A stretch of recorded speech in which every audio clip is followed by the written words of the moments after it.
For today's lesson, we will be finishing Save Bella and Point of View. Point of view is how the characters feel, think, what they say about a situation, experience, or event.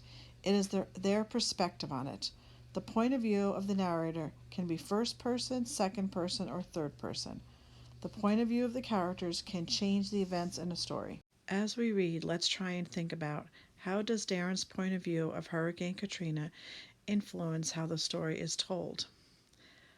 What are we able to learn about the hurricane in New Orleans and its impact on the people and the environment from Darren's description of the events? As I read through the story, please note the colors that I highlight will match up with the questions we have here. We spent the night in an uneasy anticipation of Katrina's arrival. Sherry and I were drowsing on opposite ends of the couch. Mama flipped distractingly through Sherry's magazine.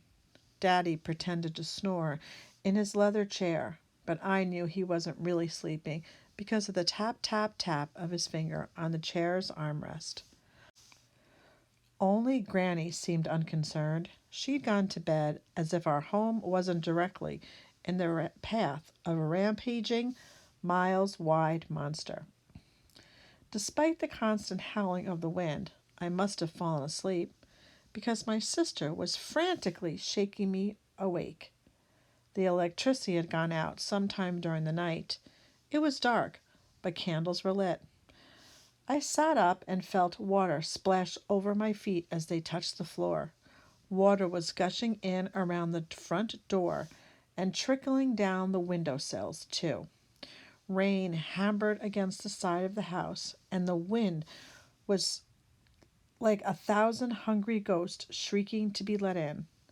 It sounded like the walls would be torn off at any moment, and I had wished Grandpa's spirit was actually here.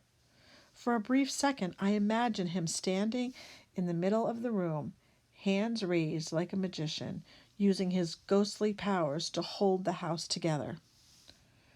Returning to reality, I noticed Sherry looking around wildly. "Where's Bella?" she shouted over the gale. The water was knee-deep and rising fast. Mama was yelling down from the attic, while Daddy helped Grandma up the ladder. I waded over to Daddy and tugged on his sleeve. "Did you put Bella in the attic?" I had to shout up twice before he understood me. He shook his head and boosted Grandma towards Mama's outstretched hands. Sherry and I splashed down the hallway towards the bedrooms. We called out, but there was no sign of the old beagle. Sherry hurried over to the window and peeked through the boards. Before I move on, I'm going to highlight some evidence that shows Darren's perspective or point of view about the storm and the hurricane that is coming. First, I see here that the electricity had gone out. Up here, I see that the constant howling of the wind. And here, after the electricity had gone out, I see that they woke up and the water splashed up over their feet and as they touched the floor. So we knew that water was gushing in around the front door, trickling down from the windowsills. So if it's trickling down and into the house, we know that it's very deep at this point. Rain pattered against the side of the house, and the wind was howling like 1,000 hungry ghosts. It's great imagery there, giving us a great picture in our mind of what the sounds were like. It says here it sounded like the walls would be torn off at any minute, so we know there was a lot of wind. We see here that the water was knee-deep and rising. Now we'll look at this as how it affected the people and the environment.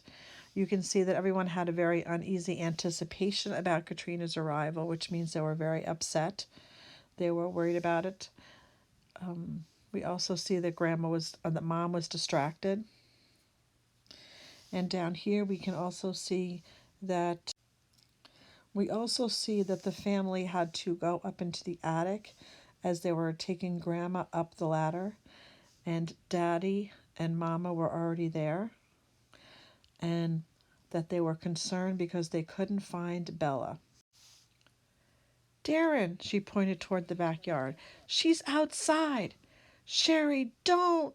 But before I could stop her, she wrenched open the back door. Water surged in, knocking us off our feet. The deluge slammed me against a wall, but Sherry was still clinging to the door. Somehow she managed to pull herself through the torrent and escape into the river that was once our backyard. I couldn't see much in the gloom, but as a flash of lightning tore through the sky, I caught sight of Bella clawing to keep a hold on the roof of her doghouse. The rolling water knocked Sherry around like a buoy as she swam toward the dog. We should be in the attic, I said to myself, but instead we're going outside into the storm. How does this always happen? Shaking my head, I shrugged through the doorway to follow my sister. I'm going to stop at this point again and talk about the weather and what it was like. And I see that the water was surging in, and it was talking about how here the backyard was like a river. There was a flash of lightning tore through the sky. Now let's take a look at what the problem is and how it's affecting everyone. We can also see how Sherry is like a buoy as she swam toward the dog. So she is just waiting, is just bopping up and down in this river in her backyard.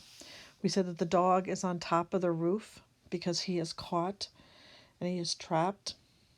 And that you can see that the water is throwing them all around, knocking them off their feet. As we continue, Sherry held onto the doghouse with one arm and Bella with the other. We were exhausted, but there was no time to rest. The doghouse was disappearing rapidly beneath the rising water. Turning back toward the house, we watched in horror as the back door was swallowed up as well. Looking around desperately for somewhere to go, we spotted a familiar tree across the street and swam toward it. On a normal day, neither of us could reach its lowest branch, but the flood allowed Sherry to climb easily into a wedge between its limbs. I lifted Bella up to her and then quickly followed. The wind was deafening, and the rain pelted on us like BBs. Our tree swayed angrily, and many of the smaller branches lashed around like whips.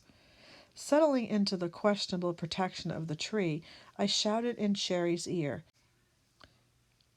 "If we don't die out here, I'm going to kill you myself." She laughed and hugged Bella close. We huddled together for hours against the storm. As the water continued to rise beneath us, we had to climb higher. Eventually, the wind and rain gradually stopped and the storm clouds retreated. Murky water still churned below us, and across the flooded street, the water had stopped rising just inches below our roof. I hoped our family was safe in the attic. All manner of debris floated past: furniture, clothes, broken pieces of houses. We even saw a few cars bobbing lazily down the street. Bella started to growl as a log drifted toward our tree. When it was directly beneath us, we realized it was the rigid back of an alligator. It passed harmlessly below, but it was a while before we worked up the courage to swim home. Now we'll look for evidence that describes the storm. As we see here, the water was rising, the wind was deafening, and the rain pedaled like BBs. The trees swayed angrily, and here it says that gradually the wind and rain gradually stopped and the storm clouds retreated. We also see how the doghouse was disappearing beneath the rising water, how the smaller branches lashed around like whips, and we also see how there were things floating: furniture, clothes, broken pieces of houses, even cars, and as well as the alligator going down the street. The water was just inches below the roof. We could hear thumping and muffled shouting as we climbed onto the roof. I tore up a section of the shingles until a small hole was made in the roof. Thank God you're both safe. Daddy reached up through the gap and took each of our hands, as if to convince himself we weren't some elaborate mirage. Waves of heat poured out of the hole. The attic was broiling in the sun. With Daddy's help, we made the opening bigger. Mamma climbed out and tears of joy flowed down her cheeks as she hugged us. Daddy lifted Granny out next.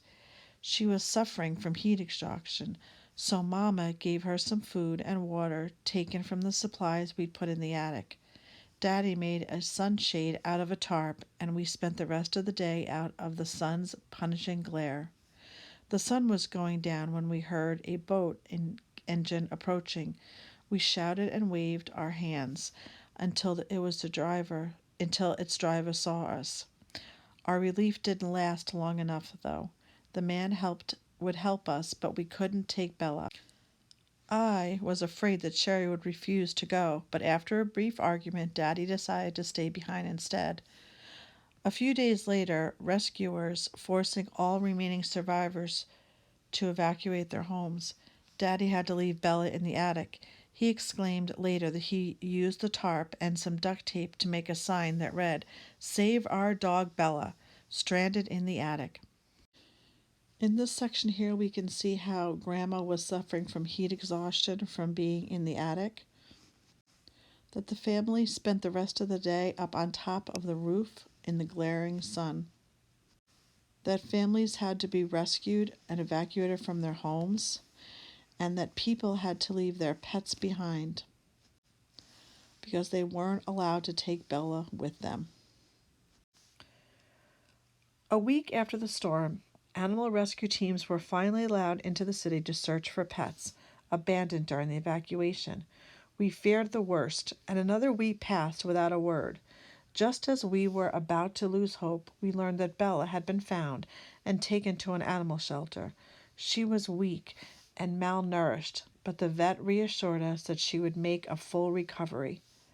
It was nearly a month after Katrina before we saw Bella again. Sherry raced to meet her, and I wasn't far behind. Bella whined and licked our faces excitedly. Her whole body shook from the frantic wagging of her tail, and I thought that maybe Daddy was right all along. She really did act like the mama reunited with her lost pups. As we can see again how people and the environment was impacted, you can see that the animal rescue teams had to go in and rescue all the pets that were abandoned during the evacuation. That a week had passed. Actually, this was 2 weeks. It was a week after, and then Darren talks about another week had passed. So it's been 2 weeks that Bella was stuck up in the attic. They finally found Bella, and she was taken to a shelter, but she was very weak and malnourished, as was, I'm sure, many other pets. At this time, you can stop the video now and complete the assignment. Remember, the blue highlights go with how Darren's point of view of the storm, and the green highlights talks about the impact the storm had on humans and the environment.